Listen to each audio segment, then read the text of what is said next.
Tonight on Reporting Scotland, the first round of workers being made redundant leave the Grangemouth plant for the last time. The only Scottish oil refinery has now stopped processing crude oil after a century of operations. The vast majority of them, I know, haven't got work lined up, so it's a very uncertain time for not just the workers but the wider community of Grangemouth and their families. Also on tonight's programme, an Aberdeen pensioner tells us how she was left heartbroken when her home was ransacked. Don't go out so much now. I was never one for going out, but I go out less and less now. Susan Shepherd's house was broken into in August last year. Her late husband's wedding ring and her own among the items taken. We're out with police in Dundee who are carrying out patrols to support those involved in street prostitution and to deter curb crawlers. Government ministers are urged to reject plans for a wind farm which it's predicted could kill tens of thousands of seabird. And coming up in tonight's sport, as Masters winner Rory McIlroy says he'll play in the Scottish Open, defending champion Bob McIntyre says a major is his next target. Hello, I'm Laura Miller. Welcome to Wednesday's programme.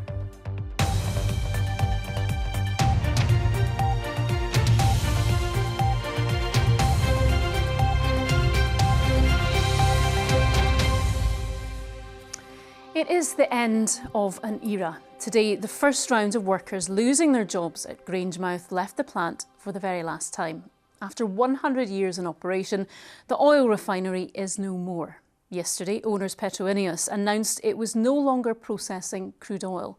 In total, 430 jobs are going at the site, but there are concerns about the impact of the closure on the local community.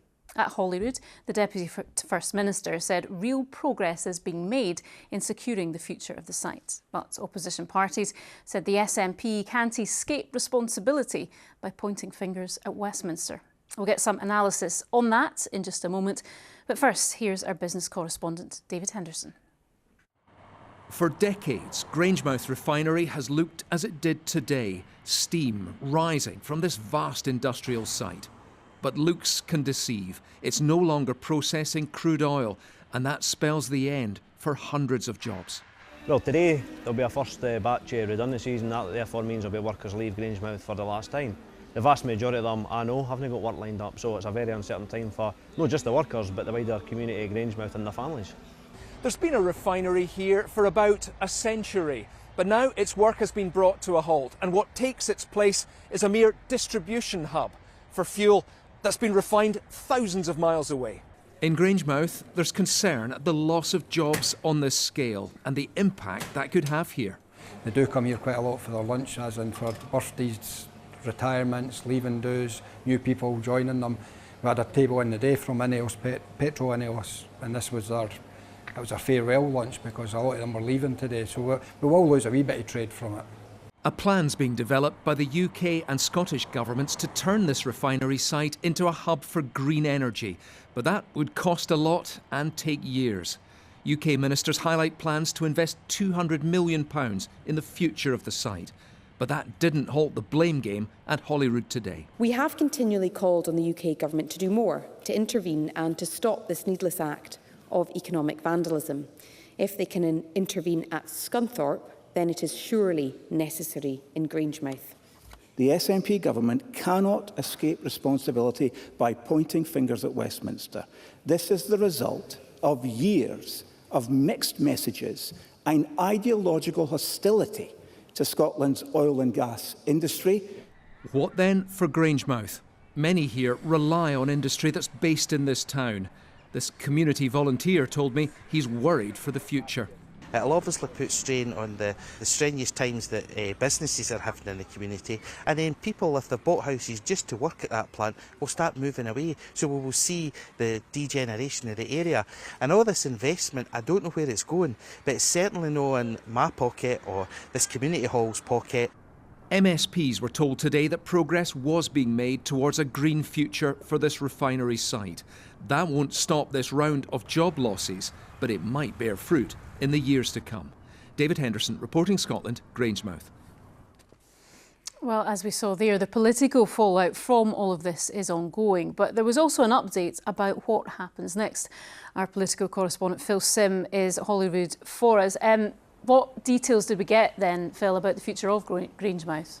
Well, we saw some of the predictable political row there, but in fairness, it wasn't all, name-calling and bad news at Holyrood today, because the Scottish and UK governments have actually been working together on this thing called Project Willow. That was the report which recommended 9 potential green futures for the Grangemouth site, from, plastics recycling to the production of hydrogen and sustainable aviation fuels. The two governments have pledged hundreds of millions of pounds to that, but they're going to need billions of pounds of public sector buy-in, private sector rather. So how's that going? So Kate Forbes told MSPs today that there have been 66 expressions of interest from firms. She said tangible progress is being made with potential investors, but they're looking for the best near-term fit.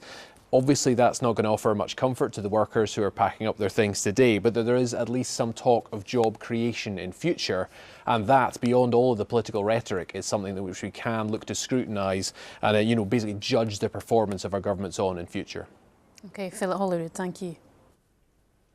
Since the start of the year, 47 men have been charged with soliciting sex in Scotland. They've been caught as part of a police crackdown on curb crawling, which has been running in Glasgow, Aberdeen and Dundee. Officers have also been taking to the streets to speak to prostitutes, to point them to help and support services, but they say they're struggling already to meet demands. Louise Cowie spent time following the work going on in Dundee. I know, it's just... You alright if I sit beside you for 2 seconds? Is that okay? I've not met you before. How are you getting on? I'm Elise. It's 10 o'clock on Tuesday night, not far from Dundee city centre. Officers from Police Scotland are trying to speak to women engaging in street prostitution. If you've got to drink to do something, then it's a good idea that you shouldn't be doing it in the first place. Yeah, that's your indication, eh? Yeah. We can just try to reduce some of the chaotic life cycles that they can fall into, whether that be through substances, addiction, through some financial hardship. This is Operation Beonia. The aim is to let women know what support is available to them. Are you all right for me to phone Jen and speak to her in the morning and just say to her, and then get her to give you a phone on this number? This is Jenna. She runs Vice Versa, which supports women affected by commercial sexual exploitation in Dundee. So women have told us that they've been picked up and abandoned really far away, where it's been the middle of winter and they've had to walk home not really knowing where they were. We've had women who, when we're safety planning with them, actually think, what I'll do is I'm going to try and leave traces of evidence in this car in case something happens. Every year Jenna sees up to 70 women, but her service can only fund one support worker, so they've had to turn some women away. I think it's really important that we do have that relationship with police, because what we will try and do is be as proactive and flexible in terms of providing that support to women. But realistically, what we do need is that sustainable funding and increase of resource so that we can expand our support and not just be dealing with that crisis immediate needs. These patrols are also designed to deter curb crawling. There has been a couple of cars that have gone past that are potentially vehicles that may have been spotted on previous nights of deployment. Since the start of the year, 9 men have been charged with soliciting in the city. I think we should really look towards prostitution being, violence, viewed as violence against women and girls. So absolutely, when you look at it, we should be targeting the men who are out there looking to obtain the sexual services of women. Operation Beonia is already underway in Glasgow and Aberdeen. The plan is to expand it across the country and get vital support to some of the most vulnerable women in Scotland. Louise Cowie, reporting Scotland, Dundee. To some of the day's other stories now. And a driver who inhaled laughing gas before he knocked down and killed a pensioner in Edinburgh has been jailed for 5 years. Washi Magnatello was travelling at excessive speed when he struck 70-year-old Annette Dixon as she tried to cross a road. Magnatello, who fell asleep in a police car following the incident, later refused to provide a blood sample for testing following the tragedy, claiming that it was against his religion.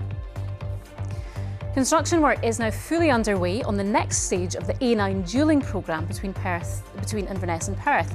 The £185 million contract will see 6 miles of the route upgraded between Moy and Tomaton. The Scottish Government has faced criticism over its handling of the A9 Dueling project, which has suffered a series of delays, resulting in the completion date being moved back by a decade to 2035. Now people can really you have the confidence that they can see the A9 being dualled, not just the third section, but we'll be starting on the fourth section and the fifth section. You'll see in terms of the prior information notice advertising that we're going to be delivering the procurement for that in the summer. This is all part of that continuous process to deliver and dual the A9. King Charles has sent a personal message to fellow cancer patients, speaking of the daunting and at times frightening experience for people living with cancer and their loved ones. The King didn't provide an update on the progress of his own treatment, but royal sources say he is continuing in a positive direction and is getting better. Well, our reporter Katie Hunter is here. Katie, what did the King have to say then? Well, Laura, we know that King Charles revealed in February last year that he'd been diagnosed with cancer. And this latest message has come during a reception at Buckingham Palace for cancer charities and also for people whose lives have been touched by cancer. And the King spoke about himself becoming a cancer statistic, referencing the more than 1,000 new cases recorded in the UK every day. He said that the darkest moments of illness can be illuminated by the greatest compassion. He praised the community of care of those who help cancer patients for their humanity as well as their expertise. And the King also quoted Dame Deborah James, who died of bowel cancer back in 2022. Her parents were guests at the reception, and she said, "Have no regrets and always, always have rebellious hope." What about William and Catherine? They've been up here, haven't they? Yeah, they have. The Duke and Duchess of Rothesay, as they're officially known when they're in Scotland, have been celebrating their wedding anniversary with a trip to Mull and Iona. Now, William and Catherine have had various engagements, including learning with school children in a woodland. And of course, Catherine also revealed last year that she had too been diagnosed with cancer. And since her treatment, she's spoken about how being outdoors and engaging with nature has helped her through a really difficult time. And Catherine has previously described her cancer journey as complex, scary and unpredictable, especially for those closest to you. OK, Katie, thank you. Housebreaking is an everyday crime, but we rarely hear the impact it has on its victims. According to the latest figures, there were just over 9,000 homes broken into in Scotland last year. That is the equivalent of 24 break-ins a day. Now, one woman has shared her story with us. Susan Shepherd was left heartbroken after her home was ransacked and her jewellery was stolen. Our reporter Rachel Bell has been to speak to her. Susan Shepherd, who's 74, was out of town for a few days when she received a worrying call from a neighbour. She had told me that the front door had been smashed in. I'd been on the phone to my son, he came in, my granddaughter came in, and that's when I found out that things had been taken. Been through your medication box. The scene as Susan's family entered her ransacked home. I was just saddened. Just really saddened when I saw things overturned. My lamp had been overturned and my late husband's ashes were on that table, so they were disturbed. That just broke my heart. This is the man responsible, Gordon Martin, captured on camera near Susan's home. Among the things stolen was her collection of jewellery. My wedding ring, my engagement ring, my late husband's wedding band, his rings. The fact that somebody comes into your home and rifles through your personal belongings, it's a violation of your personal space, your safe place supposed to be. I don't go out so much now. I was never one for going out, but I go out less and less now. Victim Support Scotland say there is help available to people like Susan. What we hear about people who are impacted by break-ins is it often results in fear of leaving the house, fear of being alone as well. It can also offer financial support for people who are eligible, money to buy essential items, which may include Ring doorbells, CCTV equipment, and stuff to make you feel safer in your own home. Gordon Martin was jailed for 3 years earlier this month. The sentencing didn't bring Susan any closure. Whether you got 6 years, 10 years, it wouldn't have mattered. I'm not going to get my stuff back. Whatever he did with them, and that's the questions I'd love to ask him. What did he do with them? You know, did he sell them in the pub 20 quid a piece or something? And to me, that was just my lifetime's precious bits and pieces. Now, it is an iconic site on the Firth of Forth, the Bass Rock, home to tens of thousands of seabirds. And now it is at the heart of a row about proposals for a huge renewable energy project in the area. Conservation groups are calling for plans for the offshore wind farm to be rejected after predictions it will lead to deaths of thousands of birds. Our environment correspondent Kevin Keane has more. Rising above the mouth of the Forth, the Bass Rock is home to 150,000 seabirds and the world's largest colony of northern gannets. But it's these kittiwakes that are at the highest risk of colliding with the 307 turbines. So the Bass Rock is like a giant haven for all of these seabirds, and from here they head out to where the Berwick Bank wind farm is planned for their feeding. And what all of these organisations are saying is that building that wind farm puts them under threat. The developer's own figures say 31,000 birds will be killed over the wind farm's lifetime. And the RSPB believes there is an alternative. So there are new proposals coming forward, one of which, the Ossian development, is almost the same size as Berwick Bank, but it uses floating turbines and it's further out to sea, and the predicted impacts from that are just far, far less than Berwick Bank. Offshore wind is booming. Sea Green off Montrose was our biggest when it opened just 18 months ago. Berwick Bank will generate 4 times as much power.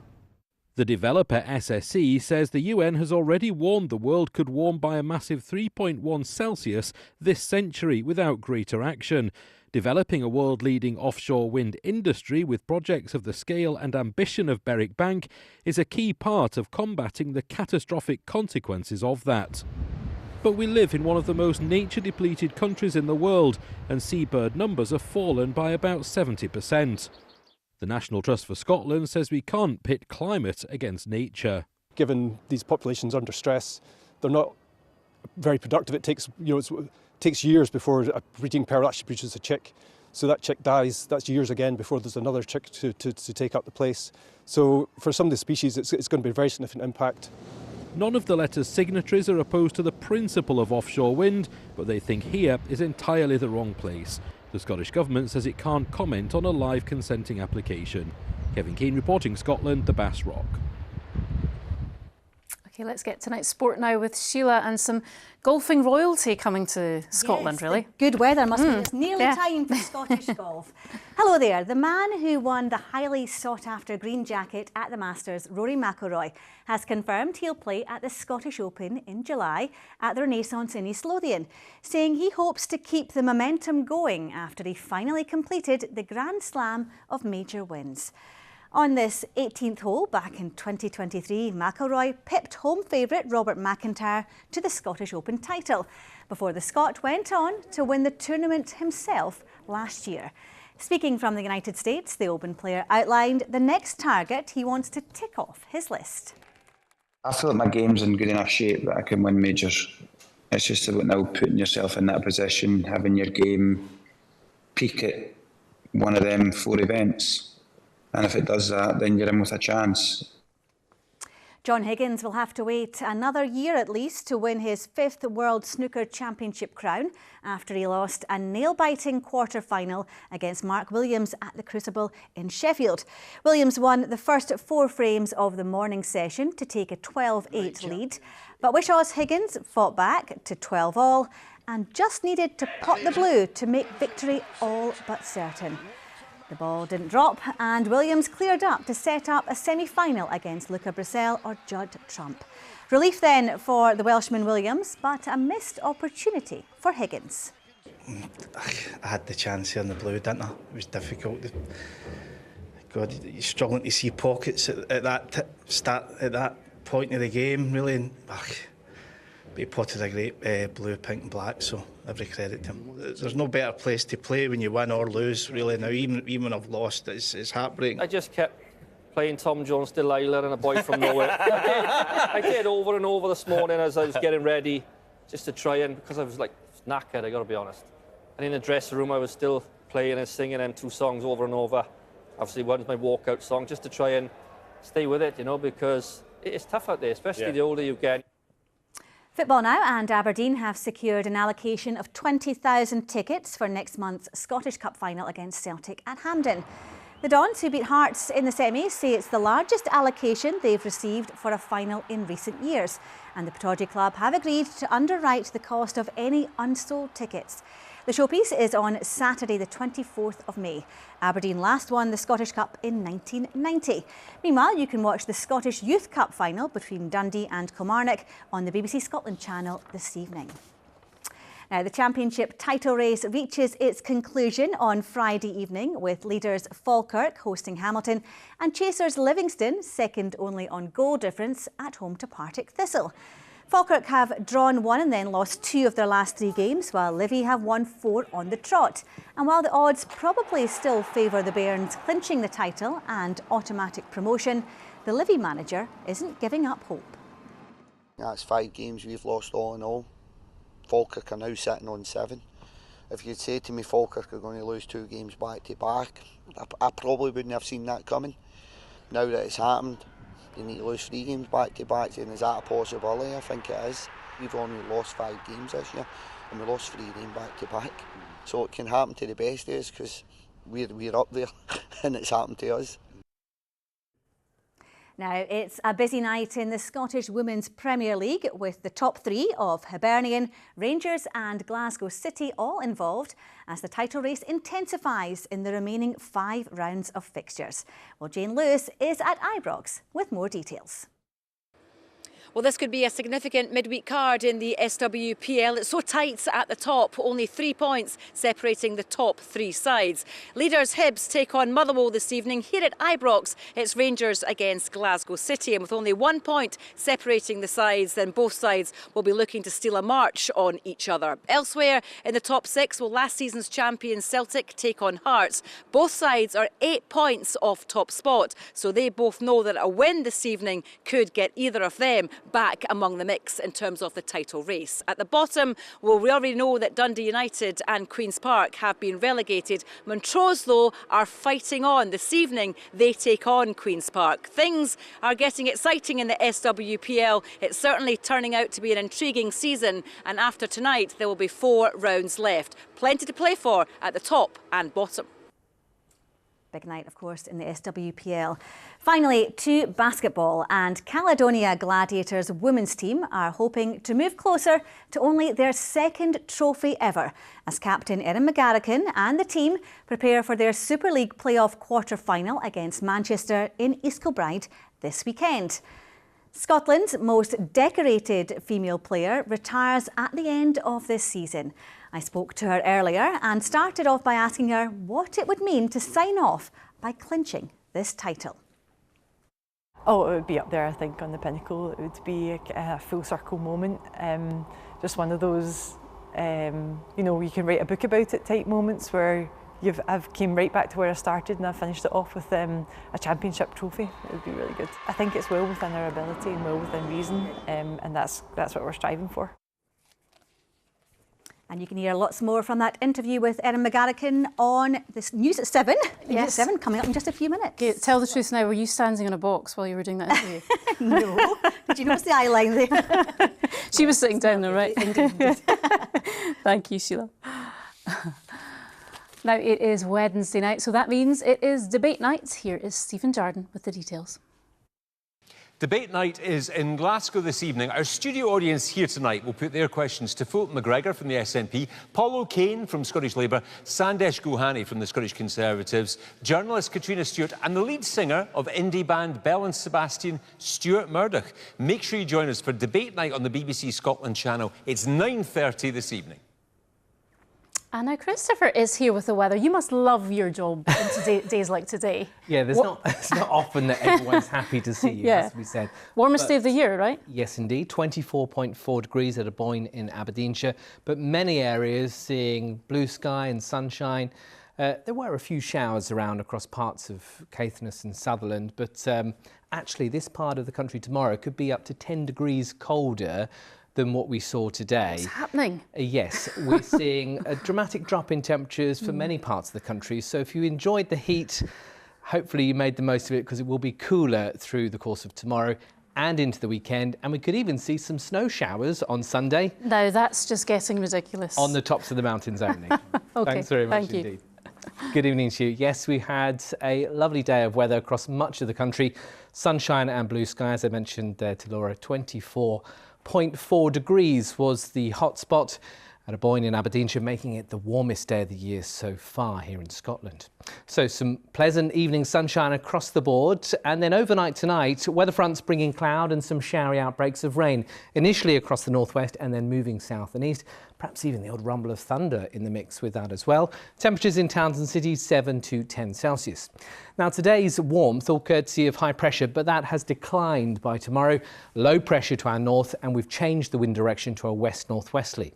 So it's a cloudy start with some showery outbreaks of rain through central and southern Scotland. Those tend to clear, and then it's an improving picture with that cloud thinning and breaking, some sunshine coming through, but it will be a good bit cooler than today for most. Still pleasant in the south through Dumfries and Galloway and the borders, 19 or 20 degrees, some sharp showers there, perhaps with the odd rumble of thunder. Further north, brightening up but cooler, 14 to 17 Celsius. And we saw temperatures in excess of 20 degrees across the northwest today. Tomorrow, much, much cooler and quite breezy across the northern Isles with those brisk westerly winds setting in. Tomorrow evening and tomorrow night, some clear skies. We still have that west-northwesterly, feeding in 1 or 2 light rain showers. And then for Friday, high pressure is nearby towards our west, and that means we've got a westerly wind. And once again, there'll be some sunshine around, but the cloud tending to build into the afternoon with 1 or 2 light rain showers across the Highlands and Islands. And temperatures not far off average, certainly cooler than today, around 12 to 15 Celsius. And those brisk winds still with us around the north coast. To the weekend, high pressure is nearby, so a lot of dry weather, but it will feel quite cool at times, certainly in that north wind, some sunshine. So you can see on the outlook for Saturday and Sunday, mostly dry, a few bright spells, and temperatures around 11 to 17 Celsius for most. That's the forecast. So barbecue tonight, then put it away again. At yours. Thank you. Now tonight's main news again. The first round of workers being made redundant leave the Grangemouth plant for the last time as the only Scottish oil refinery stops processing crude oil after a century of operations. King Charles sends a personal message to fellow cancer patients, speaking of the daunting and frightening experience of living with the disease. And a woman speaks out after a thief ransacked her house in August last year, stealing her late husband's wedding ring and her own. And that is Reporting Scotland. The News at 7 is about to begin over on the BBC Scotland channel, and Anne McAlpine will be here with the late news about 10:30 tonight. Until then, from everyone on the team, enjoy your evening and the sunshine. Good night.